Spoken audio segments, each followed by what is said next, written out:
everybody, how's it going? It's Jessie from Jessie Marita's Stuff. I am here to do the September Stitchy tag.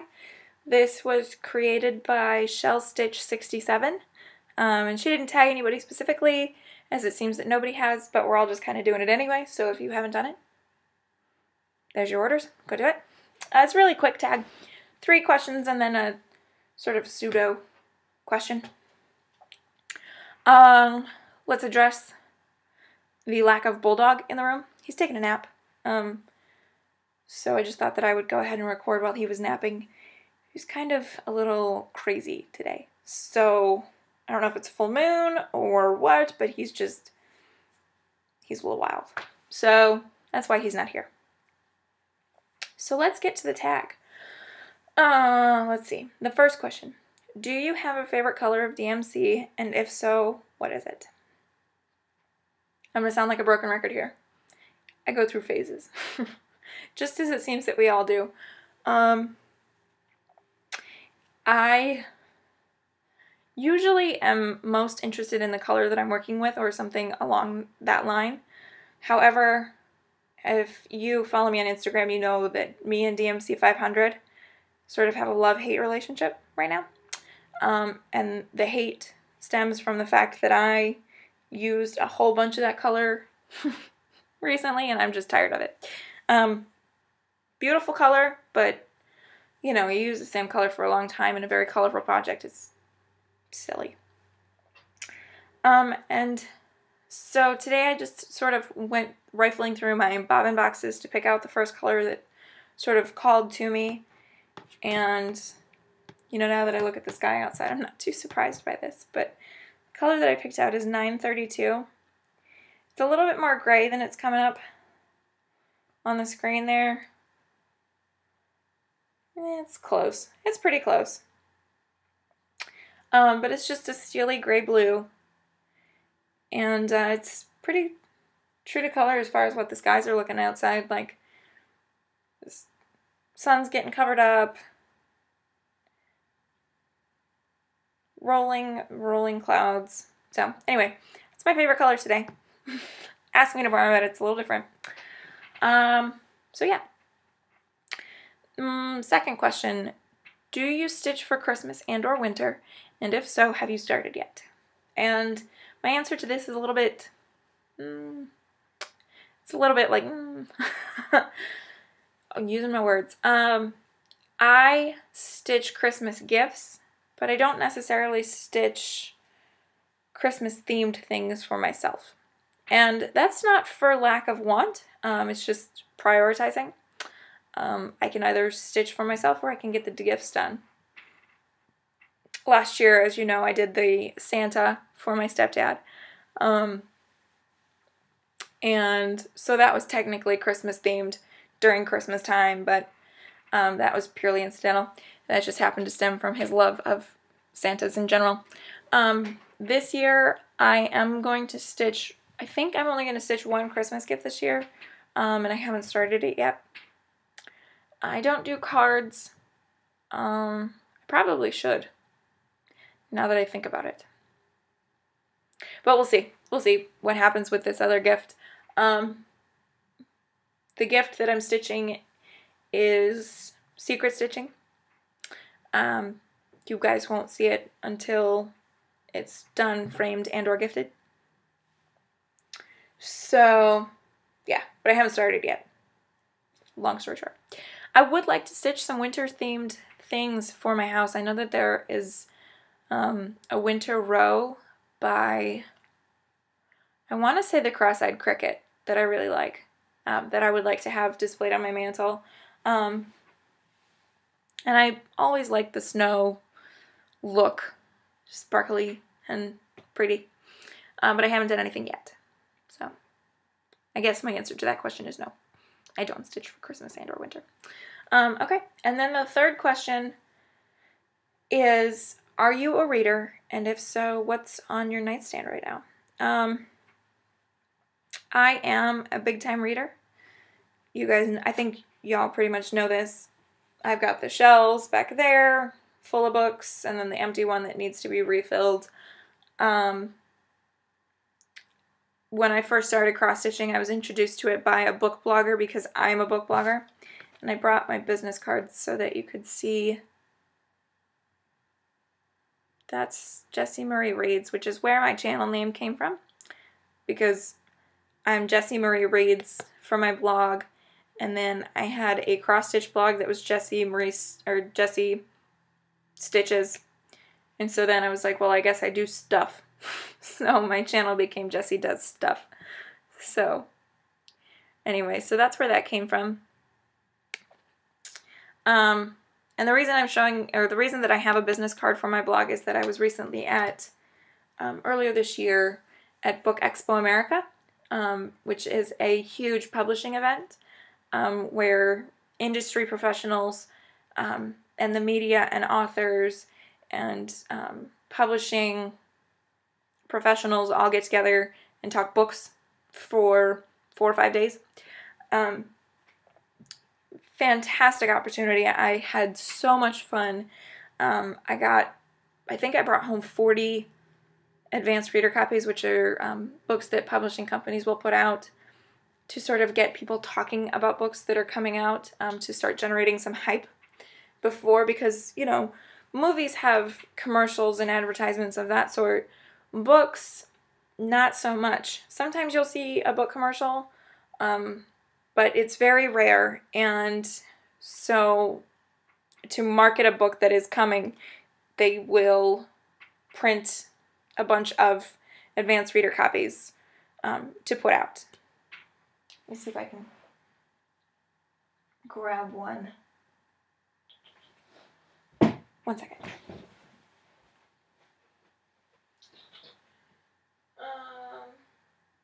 We'll just grab this one.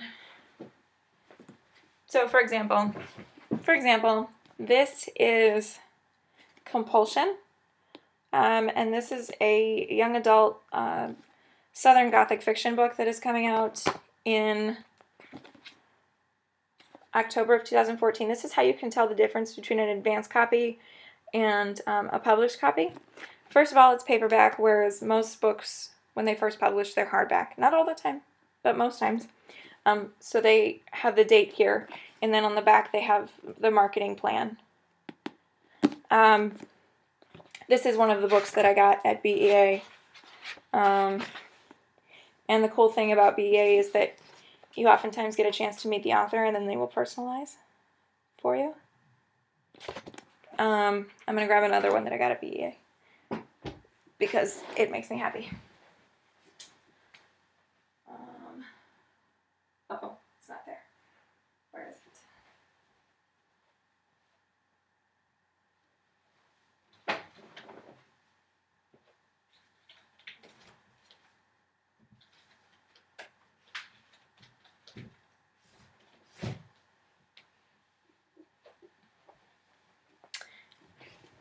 Sorry for going off screen all the time this episode, or this video, but I really like books. So this is The One by Kira Cass. This I got at BEA, and this is a finished copy. This book published before BEA. And Kira Cass was there signing. And let's see. Jessie, Kira Cass. And then you can see right there she drew a big VT for me. Because she is from Blacksburg, Virginia. And she is a big-time Virginia Tech fan. And she saw I was wearing my necklace when I met her. And so she wrote the big VT there. That was really exciting. So yeah, BEA. So that is a roundabout way of saying, yes, I'm a reader. I will admit that my reading has toned down quite a bit since I've started cross-stitching, just because there's a limited amount of time, and so you can read or you can stitch. Can't really do both at the same time. I know there's audiobooks, but it's not my thing. So anyway, so I am trying to get back into reading a little bit more because I miss it, and I really do enjoy reading and my blog, and so I'm trying. And so I'm currently reading 2 things. And the first is by one of my favorite authors, and this is The Lion and the Rose by Kate Quinn. This is the second book in a duology, so there's only two. And it is a novel of the Borgias. And I think there was a show on Stars or HBO or something about the Borgias. And so this pretty much follows a very similar plotline. It's about Rodrigo Borgia after he becomes Pope. And it's really about Giulia Farnese, who is the Pope's concubine, essentially. It's historical fiction, so there is some truth, but then there is also a lot of Kate Quinn's imagination thrown in. There are two characters who are absolutely unique to this story. They aren't realistic, Leonello and Carmelina. And so this book follows the three of them in Renaissance Italy and the Vatican and all sorts of interesting things that went on around this time, and it's very good. I really love Kate Quinn. She's just a fantastic author. She makes history digestible. A lot of the books that I read are young adult, and I want more young adult readers to read historical fiction because I think it's really important. And I could go on for a thesis about the importance of historical fiction. But basically, it's easy to digest. Her writing is so good. The plot lines are exciting. It's ancient Rome. This is Renaissance Rome. She has another series that's based in ancient Rome. It's just good. It's good. So I highly recommend Kate Quinn. I will say that her, I don't remember the name of the series, but Empress of the Seven Hills, Mistress of Rome, Daughters of Rome, and then next year the fourth book in the series is coming out. Highly suggest those. They are so good. And this is really good too. Really good. So now I'm going to deviate a little bit. The second book that I'm reading is very different from The Lion and the Rose. And that's kind of what I normally do. I'll read two things that are just out there way different. And so the second book that I'm reading is The Fifth Wave by Rick Yancey. And this is a young adult sci-fi. It is an apocalyptic novel. Can't believe I said that right the first time. Oh my goodness.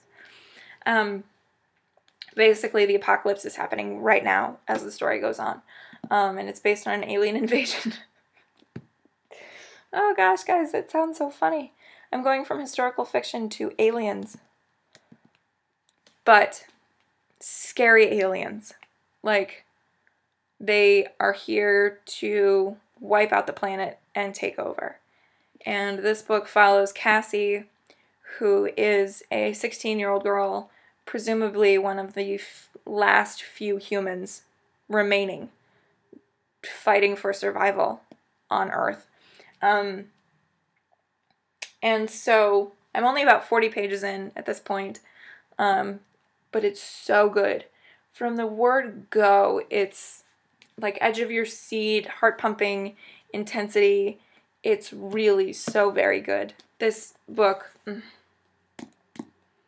I want to read it all the time because I want to know what's going on. I want to know what happens next.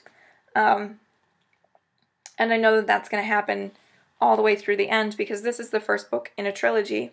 The second book, called The Infinite Sea, comes out tomorrow. And so that's kind of why I waited so long to read this one, despite it coming out last year, because I know that I'm going to want the second one immediately. And then I don't know what I'm going to do until next year when the third one comes out. Book lover problems. So anyway, so this is really good. Highly recommend it, especially if you're looking for something to sort of suck you in and not let you go. I will tell you that the movie for this is in pre-production, so it is coming. I don't know anything more about the movie, but it's on the way. Really good so far. So that's that. So I guess next I want to talk to you about, I'm going to follow in Mackenzie from The Lovely Array. I'm going to follow her in her footsteps and show you 3 of my favorite books ever. because just in case those books there weren't enough recommendation for you, I have some more. And so these 3 books, I'm just going to say that they sort of changed reading for me. For whatever reason, something that they did changed the game. And I'm going to start with the one that I read the longest ago. This book is a little bit battered, beaten up, because I've read it twice now, and it's over 800 pages. This is The Bronze Horseman by Paulina Simons. This book, oh, it breaks my heart just thinking about it. Oh. I've never even considered that. Anyway, this is also historical fiction, and it is about 2 people named Tatiana Mironova and Alexander. And I'm not going to tell you Alexander's last name because I don't remember it. And this takes place during World War II, specifically in Russia, in St. Petersburg. Tatiana is a girl living in St. Petersburg. Alexander is a soldier. And they end up falling in love. And it's beautiful, and it's heartbreaking, and it's sad, and I cry every time I read it, and I love this book. I love every word of this book. It's beautiful. Oh, gosh, this book. I just don't even have the words for it. If you are interested in historical fiction, even in the slightest, or if you like epic romantic love stories, The Bronze Horseman by Paulina Simons is fantastic. It's like the quintessential love story. This is the first book in a series, and I have not read the rest because I have heard that the rest is not near as good as this. I want to because I love Paulina Simons' writing. She just has such a way with words that I love this book. She has such a way with words that redefine for me what reading is supposed to be about, and really what writing is supposed to be about. You know, like there are some people, I've heard this said in so many different ways, there are some people who have a good story to tell, and then there are some people who, like Paulina Simons, were born to write. They are word masters, and not only do they have a story to tell, but they can tell it in a way. I mean, this is a pretty basic story. I mean, it's set during a war, and there's a love story, and they get torn apart and thrown back together. Pretty basic general story arc, but this story stays with me because Paulina Simons is phenomenal. Highly recommended. If you take nothing else from this video, this book is fantastic.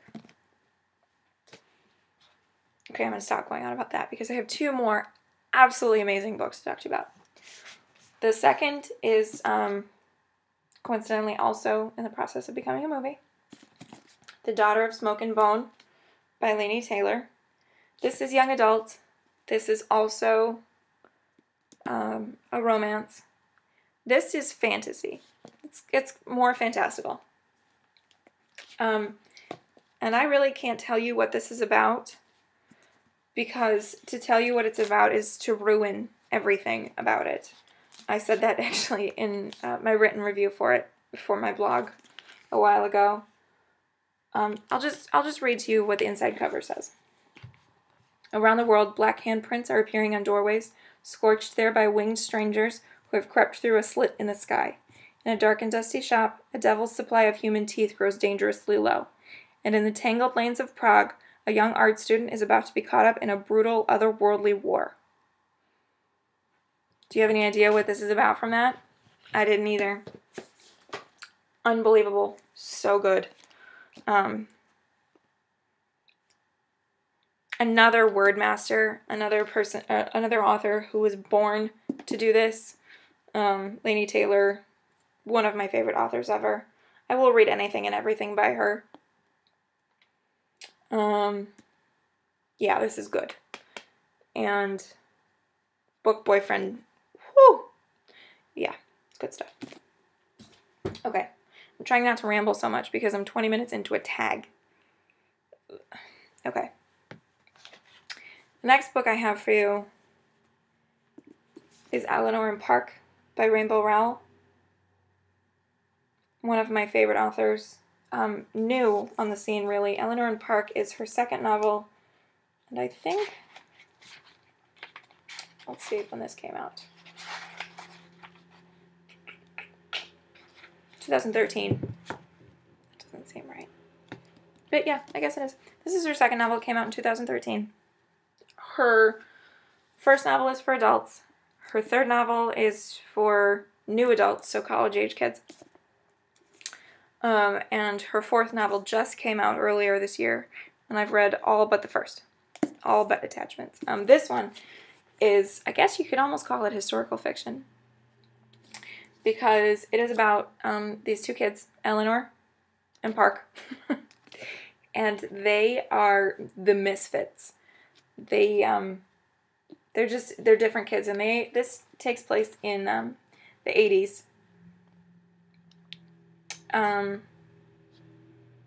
And it's about first love. It's like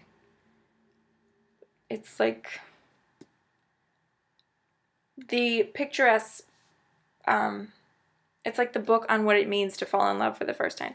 And finding somebody that is so perfect for you, but so different than you would have ever imagined.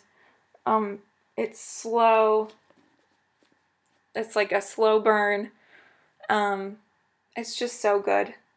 This not only made me think of my first love story, but it also took me back to what it was to be that awkward 15, 16-year-old. Which most times when I think about that age, I cringe a little bit because I was such an awkward 15, 16-year-old. As we all were, I think. I really think we all were. But it took me back to the happier times, or the struggles that I overcame at that age. It's so much more complex than at first glance. When I start teaching, this is a book that I will recommend be utilized in the English classes, because I just think that this book is important. And it's really good writing. She's so good. So good. I was supposed to meet her at BEA, and long story short, I got screwed out of it. So that's not cool. So yeah, so those are my top 3 favorite books of all time, excluding Harry Potter, because we all know most everybody loves Harry Potter. So I think I went on for 15 minutes about books. And this is a cross-stitch channel. And so let's talk about my 3 random facts, because that is the last portion of this tag. 3 random facts. And I'm going to do what I can to not overlap the 20 facts about you that we did on Instagram. So the first is that, okay,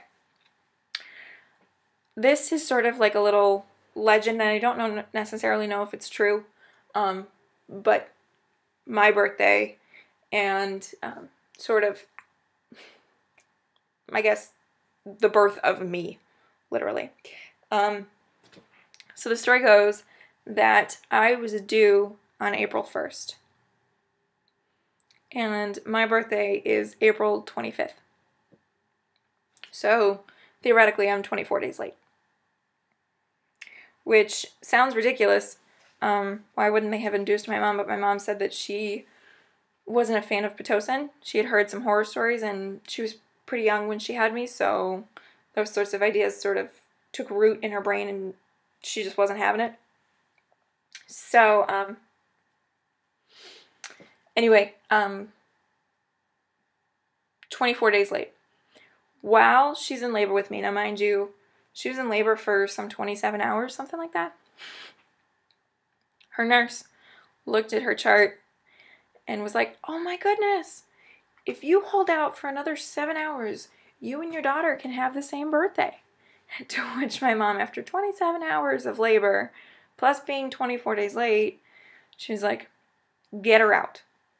Doesn't matter that that we have the same birthday. Just get her out of me. I'm done. So I don't know if that's necessarily true. Maybe it is true. Maybe parts of it are true. I'm thinking that either they estimated my due date wrong, and that's why I'm 24 days late, or I don't know, some part of that story isn't true, or I was 24 days late. Who knows? So yeah, so that's cool. Let's see. Second random fact. I wear something Virginia Tech or orange and maroon every day. At least one item on my body, on my person, is Virginia Tech. It's my purse. It's this necklace that I wear. Today it's the t-shirt that I'm wearing. I also was wearing my Virginia Tech flip-flops. Okay, yes, I went and got my nails done in orange and maroon. Partially because they're fantastic fall colors and we're starting to reach fall. And part because I'm going to Virginia Tech football game this weekend, so. I wear Hokie stuff every day. And I'm okay with that. Because I really like the colors orange and maroon. I like them on me. And you may be asking yourself why I didn't pick an orange or maroon for my favorite DMC color. And if you've seen this before, then you know that doing that VT for Danny's mom last year wore me out on those colors. And so I have a hard time looking at those colors anymore. So that's why they weren't picked for my favorite color. But I wear orange and maroon every day. That's my second random fact. My third random fact, and Mackenzie, just know that you are not alone. Because I too must have all of my books matching on my shelves. It's kind of absurd. It's a little obnoxious that I have to have all of my books matching. But I really do. So I will just show you two examples. The first one, huge. All right, let me see if I got the right one. Yes, okay. So I am a huge fantasy fan. When it comes to books that I read, I really like fantasy. Oh my gosh, this book is so heavy I can take it to the gym. I don't even need to go to the gym. And this is Words of Radiance by Brandon Sanderson. I really want to read Brandon Sanderson. I really like what I've heard about these books. And this series in particular. This is the second book in the series, and it came out earlier this year. And it is so well loved. And it is almost 1,100 pages. So it's huge. Really a big book. But I haven't read the first book. So I bought this because I was at Barnes & Noble and I had a coupon. And I decided that I wanted to pick it up.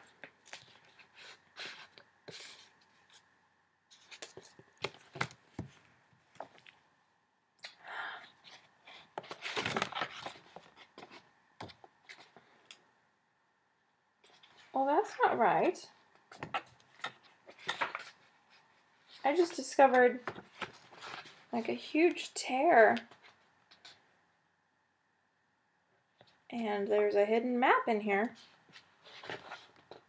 Okay, well that's kind of cool, but that's not cool. Okay, I'm going to stop rambling about that and I'll figure that out later. This just came out of it. Anyway, so I didn't have the first book. So I went to go purchase the first book. Well, I bought this in hardcover because it's only out in hardcover at this point. The paperback doesn't come out until next year. But finding the hardcover for the first book in the series, The Way of Kings, as it turns out, is much harder than it should be. they don't sell it in any of the traditional stores anymore. They don't have it in brick and mortar stores, and they don't have it on Amazon, and they don't have it on the Book Depository, and they don't have it on Fish Pond, which is an Australia-based bookseller that I have ordered from before because there are a couple of Aussie authors that I really like that you can't buy in the United States. I'm so jealous of you Aussies for Kiersey Ear. She's fantastic. I should have included that. Anyway, so can't find it anywhere. Well, I finally found it, but I paid an arm and a leg for it. Just so that I could have the matching set on my shelves. Just so that I could have both hardcovers. And so this is the first book in the series, The Way of Kings. And I haven't even cracked it yet. But nonetheless, I found it. If you are looking for a rare book, Abe Books, and I will leave a link down below to Abe Books. It is a rare and hard to find bookseller. They will find a copy somewhere to send to you. And so they found this for me. So that's that. I have a very precarious pile here now that I put 2,200 pages on top. So then the second one I have is also fantasy. And this is one of my new favorite series. And I've only read the first book in it, but it's super good. And that is Throne of Glass by Sarah J. Maas. So this is the cover for the first book. And this is the cover for the second book. And these are both hardcover. But as you can see, they went through a cover change. And this happens all the time in young adult publishing, and I don't know why. It drives me up a wall. But I prefer hardcover. Anyway, I like the look of hardcovers. So it drives me up a wall. I don't like it that they don't match. And not only that, but the third book recently came out, and it's in this style. It's got this like graphic art on the cover as opposed to a real life image of the main character. So young adult publishing reached a milestone with this series. And they have done something for this series that I don't think they've ever done before. And that is they are republishing this book with the new style cover on it. With this style cover. And I ordered it. It's not here yet, but I ordered this style cover for this book that I already own, that I've already read twice. But I'm such an obsessive compulsive about all of my covers matching that that's just how it has to be. The Game of Thrones series, there are several different publishing versions of that. There's the mass market paperback, which is like this, but like this thick. And I have books 1 through 3 like that. However, I switched over to the trade paperbacks, which are taller, and a little bit thinner versions. You can see them right there. That's books 3 and 4 right there, over on top of my nail there. And they're the taller versions. Book 5, the trade paperback, just came out. I haven't read it yet. But I don't know what I'm going to do when book 6 comes out. Because I'm not going to buy the hardcover because it won't match. But I'm going to want to read it immediately. Mackenzie, you understand where I am with this. I can't stand it. Let me see if I can point it out from here. Yeah. That book there, that is Across the Universe by Beth Revis. This book went through an entire series cover change just as the third book was coming out. That's the first book. I have the second one in hardcover that matches that. And then this third book is completely different. And not only that, they redid the series for the first 2 books, but only the soft covers. So I have to rebuy the whole series in the matching covers because I can't have it. I hate So that's my third random fact. My books have to match. Yeah, my books have to match. So, folks, after 35 minutes officially, we're gonna say it here that this is the longest September book Stitchy tag. I said book tag because that's what it's turned into. This is the longest September Stitchy tag. You're welcome for my ramble. I talked about stitching for about 3.5 minutes, so that's pretty cool. So I'm just gonna cut it off here because I cannot possibly ramble for any longer. I will see you guys soon. I have a whip update and I have the most generous box to show you guys. So with that, I will see you guys later.